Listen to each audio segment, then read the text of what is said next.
Hello friends, welcome to my YouTube channel Learn and Travel with Suchismita. যে বিষয়টি নিয়ে আজ আলোচনা করব তা বর্তমান সময়ের সাপেক্ষে অত্যন্ত গুরুগম্ভীর একটা বিষয়। প্রত্যেক জায়গায় আজ আমরা যে খবরটা শুনতে পাবো সেটি হলো global warming, climate change, water crisis, land restoration. সেটা টিভিতে হতে পারে, নিউজ পেপারে হতে পারে, এনি পডকাস্ট, স্টাডি ম্যাটেরিয়ালে হতে পারে। পরিবেশ দূষণ থেকে আজকের এই বিপর্যয় আজ আমরা সবাই দেখতে পাচ্ছি।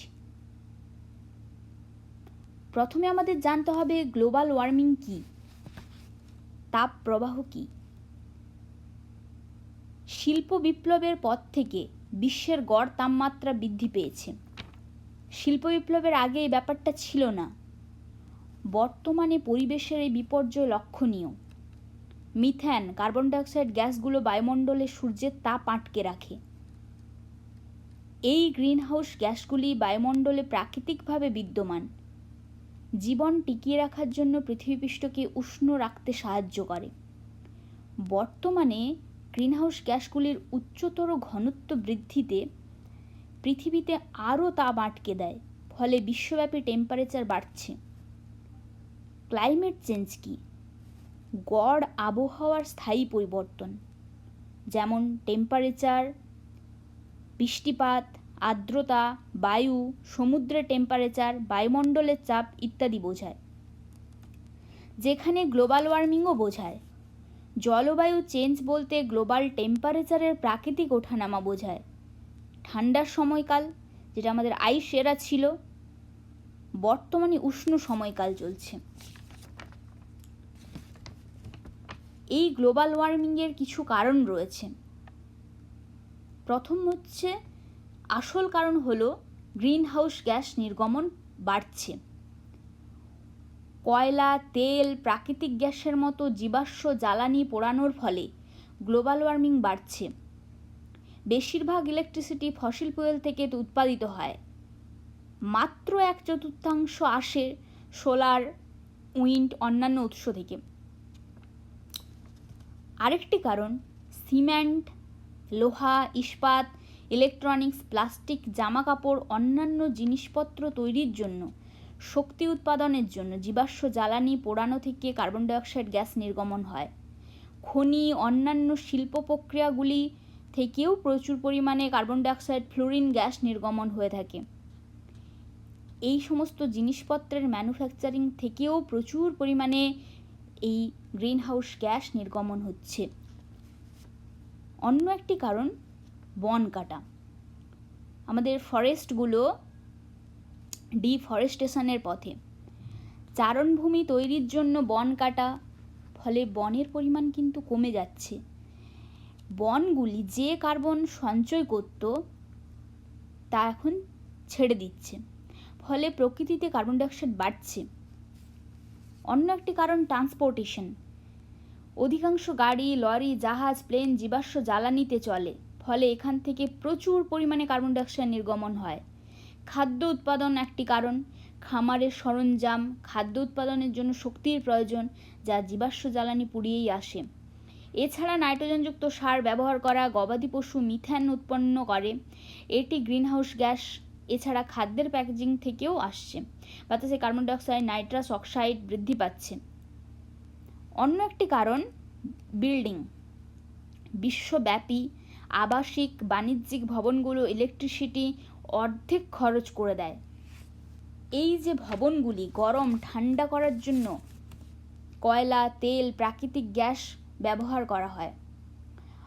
আপনার বাড়িতে শক্তির ব্যবহার কি খান, কতটা ফেলে দেন, কিভাবে ঘোরাফেরা করেন, এমনকি পোশাক, ইলেকট্রনিক্স, প্লাস্টিকের মতো পণ্যের ব্যবহারে প্রতিদিন গ্রিনহাউস গ্যাস উৎপন্ন হচ্ছে।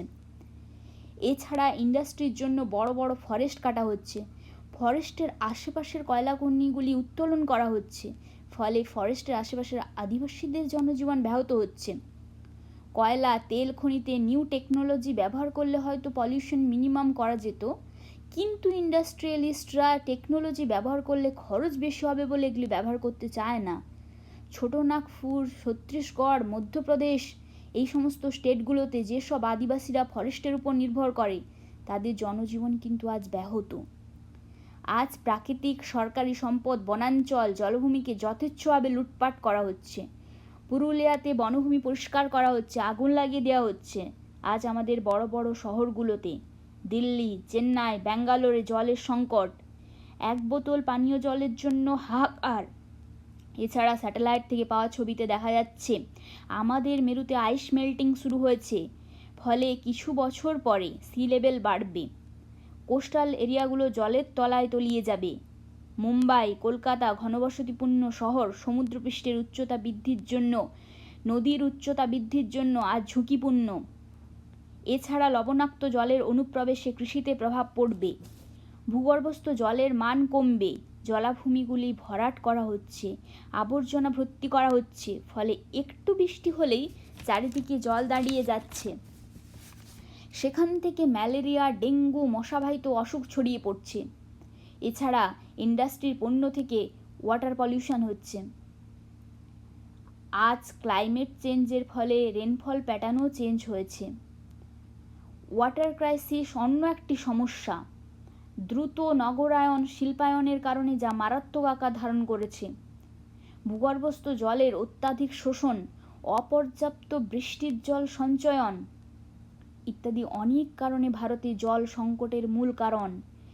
এছাড়া জলাশয়ের দূষণ, অদক্ষ কৃষি সেচ ব্যবস্থা এর জন্য দায়ী। ভারতের 60% বেশি কৃষি বৃষ্টি নির্ভর, যা ভূগর্ভস্থ জলের উপর নির্ভরশীল। এছাড়া ভূগর্ভস্থ জলের 15% অতিরিক্ত শোষণ করা হয়।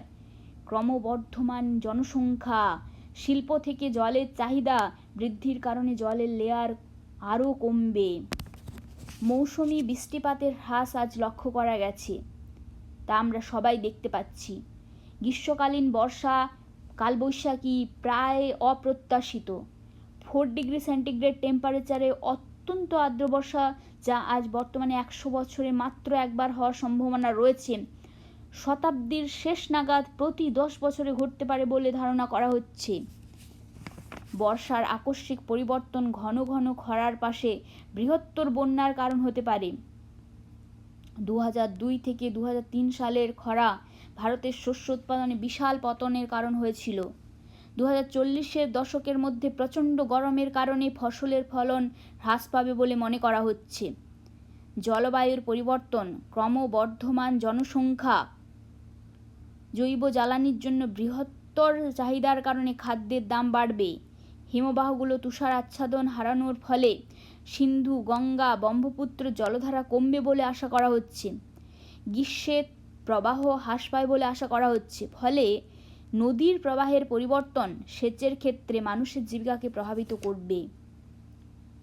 এই গ্লোবাল ওয়ার্মিংয়ের কিছু এফেক্ট রয়েছে। গ্লোবাল ওয়ার্মিংয়ের ফলে ঝড়, বন্যা, খরা, দাবানল, তাপপ্রবাহের তীব্রতার সম্ভাবনা বেড়েছে। একটি উষ্ণ জলবায়ুতে বায়ুমণ্ডল আরও জল সংগ্রহ করতে, ধরে রাখতে পারে, ফেলে দিতে পারে, ফলে রেনফলের ধরন চেঞ্জ হয়েছে।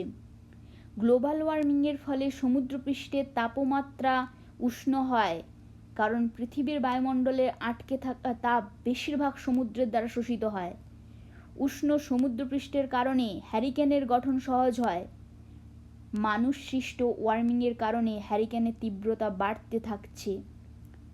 রেনফল বাড়বে বলে আশা করা হচ্ছে। ওশিয়ান অ্যাসিডিক হয়ে যাচ্ছে। গত 30 বছরে ওয়ার্ল্ডের অর্ধেক প্রবাল প্রাচীর মারা গেছে। কিছু ছোট স্তন্যপায়ী প্রাণী, গাছপালা বর্তমানে টেম্পারেচার বৃদ্ধির সঙ্গে মানিয়ে নিতে পারবে না। মালদ্বীপ সম্পূর্ণ অদৃশ্য হয়ে যেতে পারে। প্রতিদিন 40 মিটার আইসবার্গ থেকে আইস গলছে, ফলে ওশিয়ান ওয়াটার অ্যাড হচ্ছে। সুন্দরবনে ন্যাচারাল রিসোর্স শোষণের ফলে দারিদ্রতা, এডুকেশন, হেলথ, ট্রান্সপোর্ট আজ এফেক্টেড হচ্ছে। চায়না কিন্তু কার্বন ডাইঅক্সাইড ইমিশনে ফার্স্ট পজিশনে আসে। 26% কার্বন ডাইঅক্সাইড চায়নার দ্বারা নির্গমন হয়। ইউএসএ আসে সেকেন্ড পজিশনে, ইন্ডিয়ার সেখানে র্যাঙ্ক 16 নম্বর। জীবাশ্ম জ্বালানি পোড়ানোর ফলে বায়ুমণ্ডলে প্রতি বছর 11 বিলিয়ন মেট্রিক টন কার্বন যোগ করে। এই গ্লোবাল ওয়ার্মিংয়ের কিছু ফ্যাক্ট আমরা দেখব। রিফিউজি ক্রাইসিস আজ খুব বাড়ছে, বাতাসে গ্রিনহাউস গ্যাসগুলো অল টাইম হাই থাকছে, ওশিয়ান ডাই হতে শুরু করেছে, ক্লাইমেট চেঞ্জে ইরিভার্সেবল হতে পারে বলে মনে করা হচ্ছে 2023-এর মধ্যে 1 মিলিয়নের বেশি প্রজাতি আজ বিলুপ্তির পথে। আমাদের মধ্যে এই ক্লাইমেট চেঞ্জ নিয়ে কিছু মিথও রয়েছে। এই মিথগুলি হলো পৃথিবীর জলবায়ু সর্বদা পরিবর্তিত হয়েছে। 4 থেকে 5 বিলিয়ন বছরের ইতিহাসে এই পরিবর্তন দেখা গেছে, তবে শত সহস্র বছরে যে পরিবর্তন ঘটবে তা কয়েক দশকে ঘটেছে। পুনর্নবীকরণযোগ্য শক্তি মেঘাচ্ছন্ন বা বড় পরিবেশ ঝড়ো পরিবেশ না হলে কাজ করতে পারে, এটি একটি মিথ। বর্তমানে নতুন পদ্ধতির বিকাশে ফলে আমরা এই পুনর্নবীকরণযোগ্য শক্তি প্রচুর পরিমাণে কাজে লাগাতে পারি। আমরাই শেষ প্রজন্ম যারা এটি সম্পর্কে কিছু করতে পারি। অন্য একটি মিথ হলো উদ্ভিদের কার্বন ডাইঅক্সাইডের প্রয়োজন। উদ্ভিদ বেঁচে থাকতে বায়ুমণ্ডল থেকে বিপুল কার্বন ডাইঅক্সাইড অপসারণ ও সঞ্চয় করে। রিনিউয়েবল শক্তি ব্যয়বহুল, এটি কিন্তু সত্যি নয়। সোলার, উইন্ড, হাইড্রো এনার্জি উৎপাদনের সহজ উপায়, যার অর্থ পারমাণবিক জীবাশ্ম জ্বালানির চেয়ে সস্তা। আজকের এই বিপর্যয় থেকে মুক্তির পথ কি, তার সলিউশন কি? সলিউশন করতে গেলে আমাদের প্রথমে ভার্টিক্যাল ফার্মিংয়ের দিকে যেতে হবে। আমাদের ইলেকট্রিক কার প্রচুর ব্যবহার করতে হবে, হাঁটা, বাইক, পাবলিক ট্রান্সপোর্ট বেশি করে ইউজ করতে হবে, ট্রাভেল বিবেচনা করতে হবে, কম খাবার ফেলতে হবে, রিসাইক্লিং প্রোডাক্টগুলো বেশি ব্যবহার করতে হবে, ইলেকট্রিসিটি খুব সেভ করতে হবে আমাদের, ভেজিটেরিয়ান হতে হবে, রিনিউয়েবল সোর্স বাড়াতে হবে। বর্তমানে ভুটান কিন্তু কার্বনের দিক থেকে নেগেটিভ কান্ট্রি হিসেবে বিবেচনা করা হয়েছে।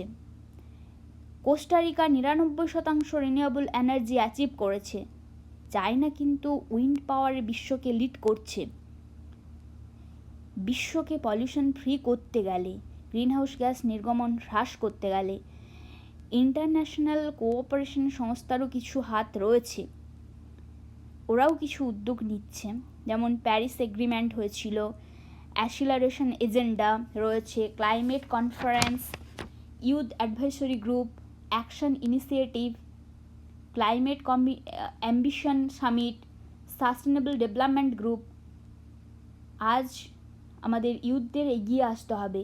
আমাদের গোল হতে হবে নেট জিরো ইমিশন 2050-এর মধ্যে। এর জন্য গভর্নমেন্টকে কিছু স্টেপ নিতে হবে। সায়েন্টিস্টরা গভর্নমেন্টকে বারবার অ্যালার্ট করছে প্রচুর গাছ লাগানোর জন্য আমাদের বিভিন্ন ধরনের পরিকল্পনা নিতে হবে। প্লাস্টিক রিসাইকেল করতে হবে। আজ কিছু গাছ লাগিয়ে দিলেই হবে না, আমাদের জানতে হবে এই তাপমাত্রা বৃদ্ধির কারণ কি। ব্যাপকভাবে মানুষের স্বার্থে, মুনাফার স্বার্থে প্রাকৃতিক সম্পদকে ব্যবহার করা, এসব কিন্তু মানুষের সৃষ্টি। তাই শুধু ব্যক্তিগত উদ্যোগে গাছ লাগালেই চলবে না, কর্পোরেশন, গভর্নমেন্টকে যথাযথ উদ্যোগ নিতে হবে। আজ তাই পরিবেশ আন্দোলন গড়ে তুলতে হবে।